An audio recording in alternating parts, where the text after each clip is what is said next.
This is the VOA Special English Economics Report. Greece has approved a plan to cut spending, raise taxes, and sell government-owned assets. The approval cleared the way for $17 billion in loans from the International Monetary Fund and the European Union.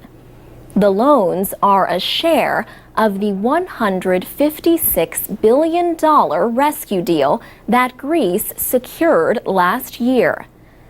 The money will help the government to operate and pay its debts until the middle of September. But the austerity plan led to a 2-day general strike in Greece and violent demonstrations in Athens. Several hundred protesters and police were injured. Parliament approved the plan on June 29th and agreed to the details the next day. Prime Minister George Papandreou won more support than expected for his proposals. He appealed to Parliament to do everything possible to avoid defaulting on the debts of the birthplace of democracy. There is a choice, he said. We can remain a Greece which has a huge public sector, or change to a Greece which has an effective, democratic, and productive public sector. Greece is expected to seek more international help, even though years of government borrowing led to the crisis. Many protesters said their government is making decisions that only serve the interests of wealthy nations. But other Greeks see the need for austerity. One man said, "I think the policies are a good step towards finding common ground with the European Union. I don't think any country can operate in isolation these days, especially a country the size of Greece." On June 28th, the IMF chose French Finance Minister Christine Lagarde as its new managing director. Dominique Strauss-Kahn resigned in May after he was accused of sexually assaulting a hotel cleaning woman in New York. But on July 1st, a judge released Mr. Strauss-Kahn from house arrest as the investigation continued. Prosecutors raised questions about the believability of the accuser. The IMF has always been led by a European, but Ms. Lagarde is the first woman. She received support from the United States and European nations, as well as Russia, Brazil, and China. She has promised to be a strong voice for developing countries, especially in Asia and Africa. But international monetary expert Domenico Lombardi says she can also pressure other European finance ministers to take a more aggressive stance on the European crisis.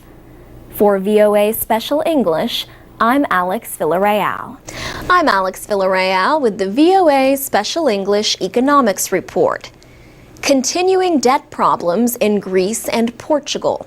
The banking crisis in Ireland. A $1 trillion deficit in the United States. These are all reasons why high levels of public debt are a big worry around the world. Countries that keep spending a lot more than they earn may not be able to repay their debts. That risk of default can make it harder and costlier for them to borrow more money.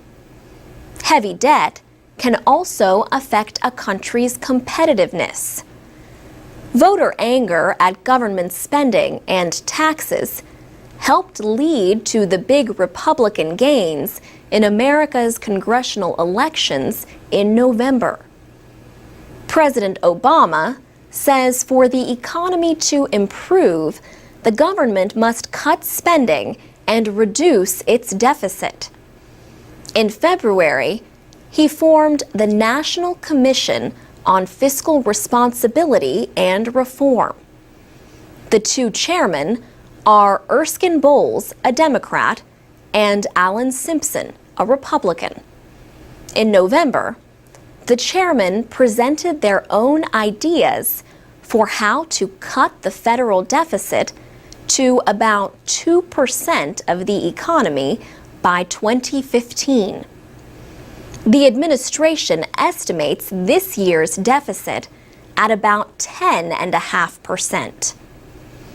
The two chairmen say their proposals would cut the deficit by almost $4 trillion over the next 10 years. $100 billion would come from the military. Other proposals would cut the federal workforce by 10% and freeze civilian pay. The chairman proposed to simplify the tax laws and reduce tax rates, but they also proposed to cut some popular tax breaks. One target is deductions for interest paid on home mortgage loans over $500,000. Another proposal would add 2 years to the full retirement age for Social Security, raising it to 69 by about 2075. The commission includes current and former lawmakers from both parties. Other groups are offering their own debt reduction plans. Former Senator Pete Domenici and former Clinton administration official Alice Rivlin led a task force that presented its plan. That plan aims to save $6 trillion over 10 years. It would freeze federal spending for several years, change the tax laws, and create a national sales tax. For VOA Special English, I'm Alex Villarreal. You can download all of our programs, including transcripts, at voaspecialenglish.com. And we're on Facebook, Twitter, and YouTube at VOA Learning English. This is the VOA Special English Economics Report. German health officials announced on June 10th that bean sprouts were the cause of Europe's deadly outbreak of E. coli bacteria. E. coli infections killed at least 30 people since late May. 3,000 others were sickened. Most of the victims were in Germany. After the announcement, Russia said it will lift its ban on European Union vegetables in return for EU safety guarantees. At first, German officials suggested that cucumbers from Spain were to blame. Russia and other countries quickly banned vegetable imports from Spain and other European countries. The Spanish Agriculture Minister, Rosa Aguilar, demanded that Germany pay for her country's losses. John Dalli of Malta is the European Union's Commissioner for Health and Consumer Policy.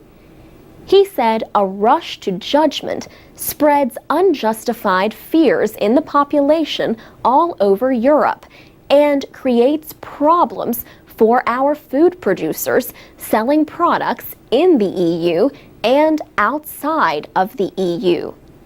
Some critics accused Russia of using the issue to try to help its effort to join the World Trade Organization. Russia is the largest economy without membership in the WTO. EU Farm Commissioner Dacian Ciolos proposed giving European farmers $220 million in aid. The goal was to help European farmers recover at least 50% of their losses. By June 8th, Mr. Ciolos had raised the amount to over $300 million. The E. coli outbreak was not the only issue troubling Europe. European governments and the International Monetary Fund were considering as much as $65 billion in new loans to Greece. Some officials admitted that earlier rescue loans were not enough. Thousands of government workers protested spending cuts approved by the Greek cabinet to reduce budget deficits. Separately, French Finance Minister Christine Lagarde continued her campaign to become the next head of the IMF. She visited China after traveling to India. Mexican Central Bank Chief Agustin Carstens was seeking to become the first non-European to lead the international lender. Dominique Strauss-Kahn resigned as IMF managing director because of charges of attempted rape of a hotel maid in New York. He pleaded not guilty during a court appearance on June 6th. For VOA Special English, I'm Alex Villarreal. You can learn American English and much more every day at voaspecialenglish.com.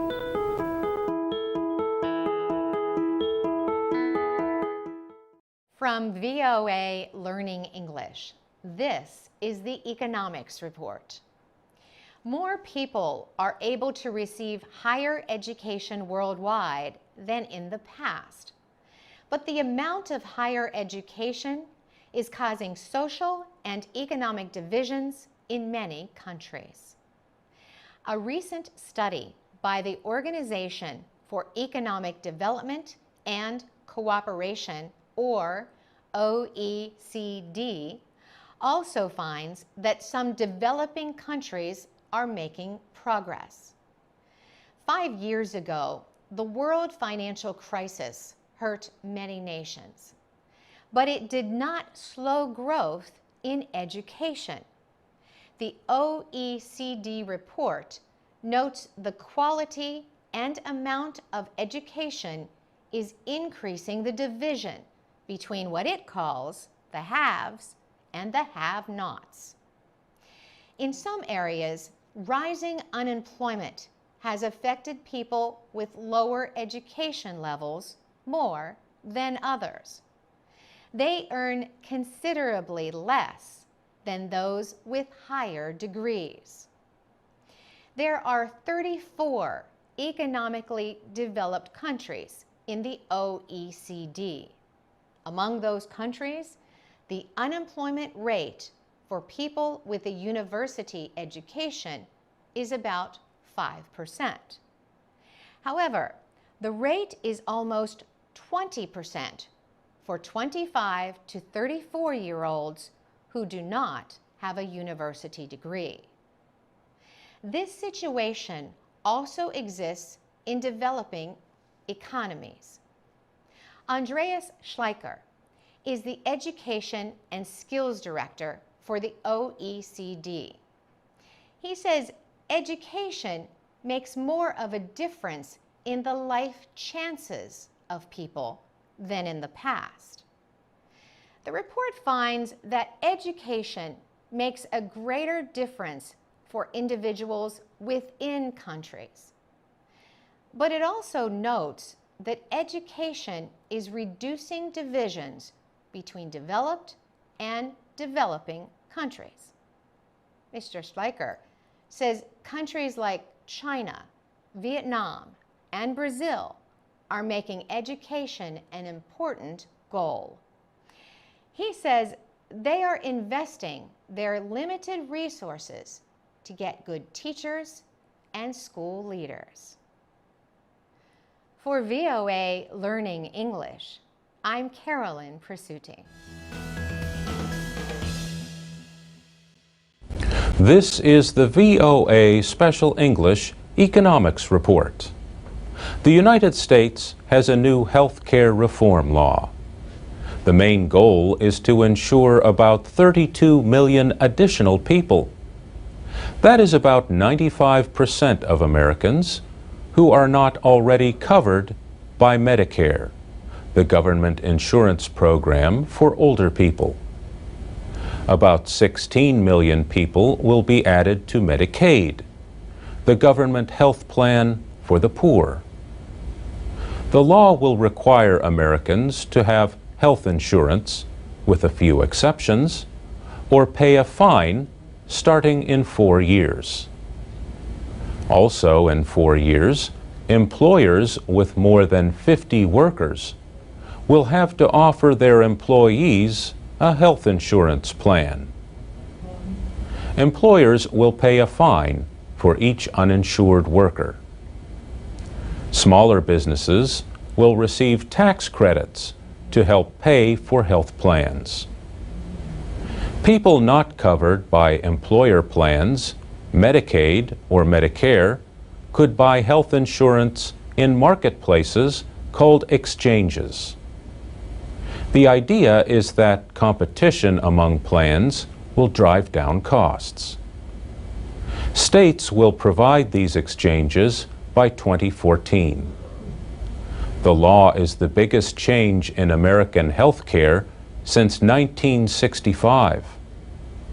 But it is not a government-operated health care system like the ones in other countries. President Obama said it provides limited reform. He said, "This is not radical reform, but it is major reform. This legislation will not fix everything that ails our health care system, but it moves us decisively in the right direction." Barry Arbuckle is chief executive of the nonprofit Memorial Care Health System in Fountain Valley, California.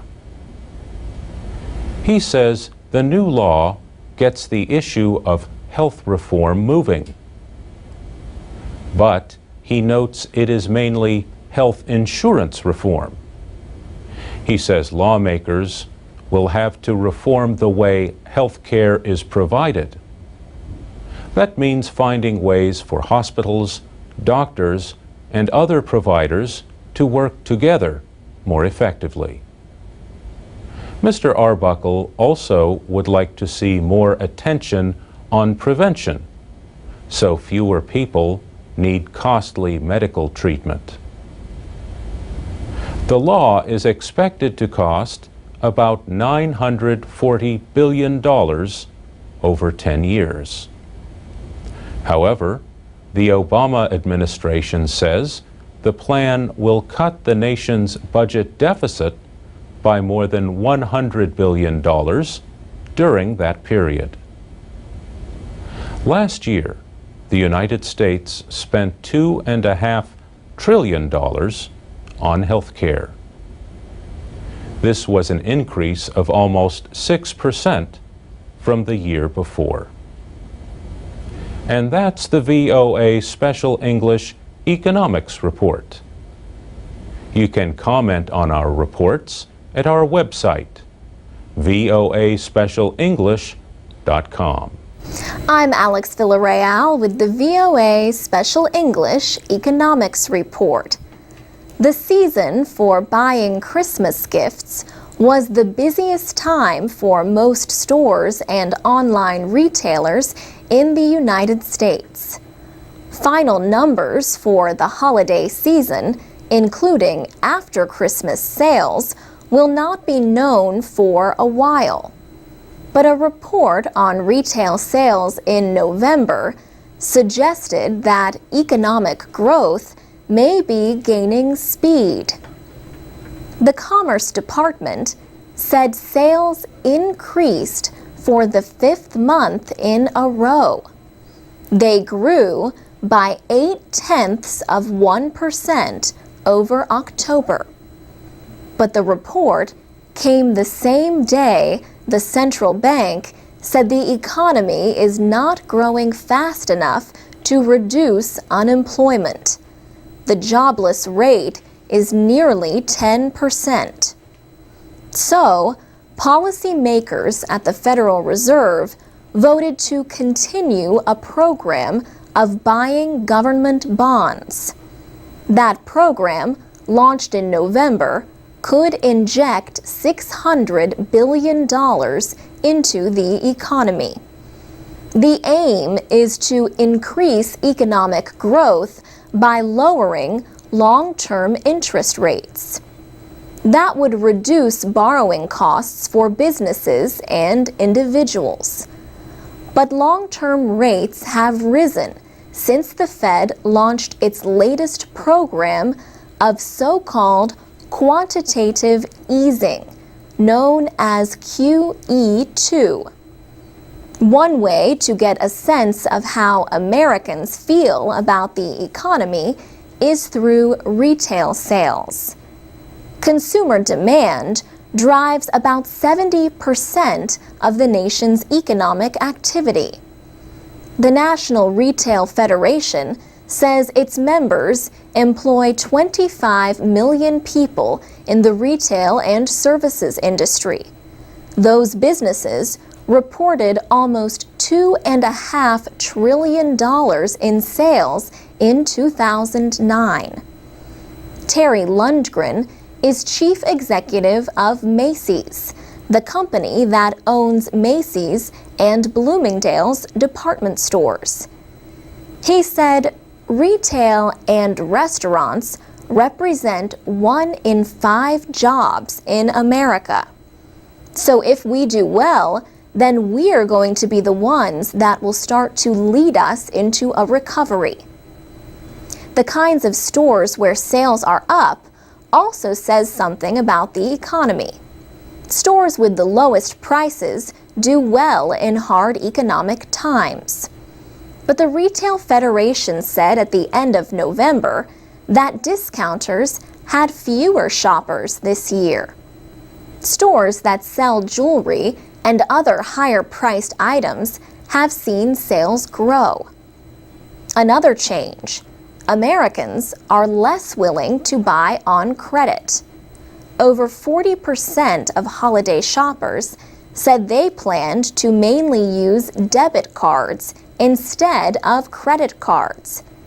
Instead of borrowing money, debit cards take money directly from a bank account. For VOA Special English, I'm Alex Villarreal. This is the VOA Special English Economics Report. Small business entrepreneurs play an important part in American job growth. Small businesses have created almost 2/3 of new jobs in the last 15 years.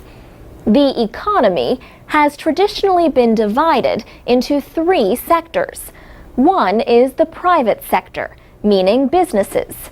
The second is the public sector, or government. And the third is the nonprofit sector. But now some people talk about a 4th sector. It represents nonprofit and for-profit organizations working toward goals of social change and environmental activism.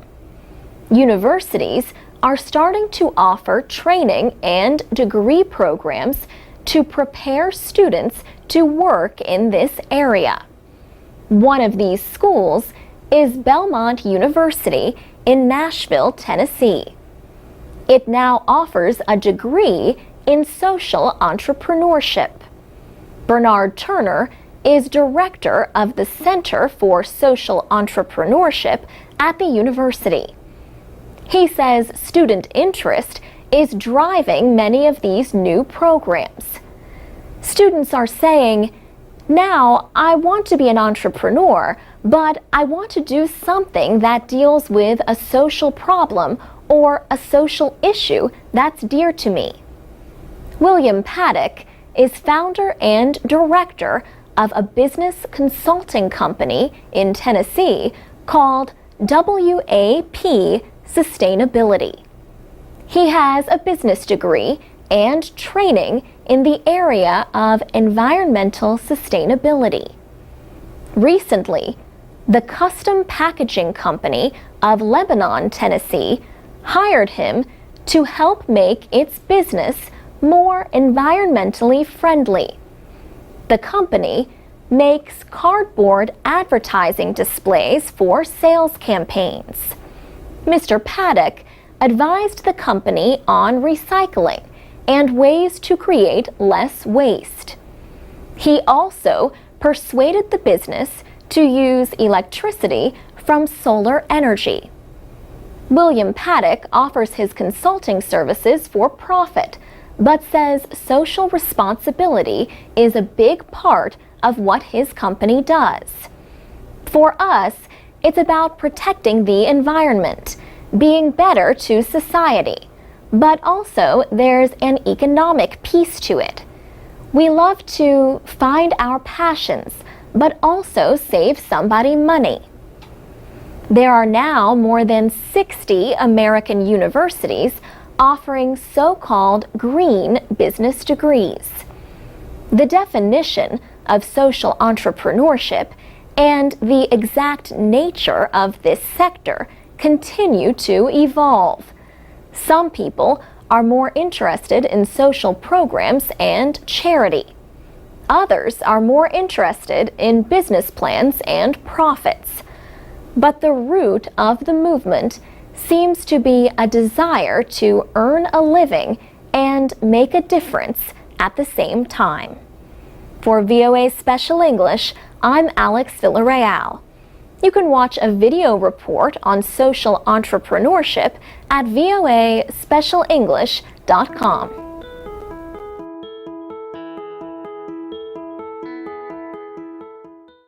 From VOA Learning English, this is the Economics Report. The American housing market is growing stronger. Yet, many areas are still suffering from the collapse of the market in 2008. Richmond is a small city in California. More than half of the homeowners there owe more for their home loans than the properties are currently worth. Such loans are risky for lenders since people in that situation often stop making payments. Now, city officials are moving forward with a plan to rescue these struggling homeowners. The city wants to buy the mortgages from banks for an amount equal to the current value of the properties. It plans to work with an investment company to help each homeowner get a new mortgage through government programs and private investors. City officials say if banks do not cooperate, they will force the lenders to sell the loans. Richmond plans to use the legal power called eminent domain. This allows officials to take a property, but requires the government to pay fair market value. State and local governments use this legal power to take property needed for public purposes, such as new roads, schools, or economic development. At least 2 banks are asking a federal court to intervene. They want the court to prevent the city of Richmond from using eminent domain. Lawyers for the banks say investors such as retirees would lose money. They also say the action would interfere with their contracts with investors. The United States paid billions of dollars to rescue banks during the world financial crisis. Now, the courts must decide if Richmond, California, can help rescue homeowners through the power of eminent domain. For VOA Learning English, I'm Laurel Bowman.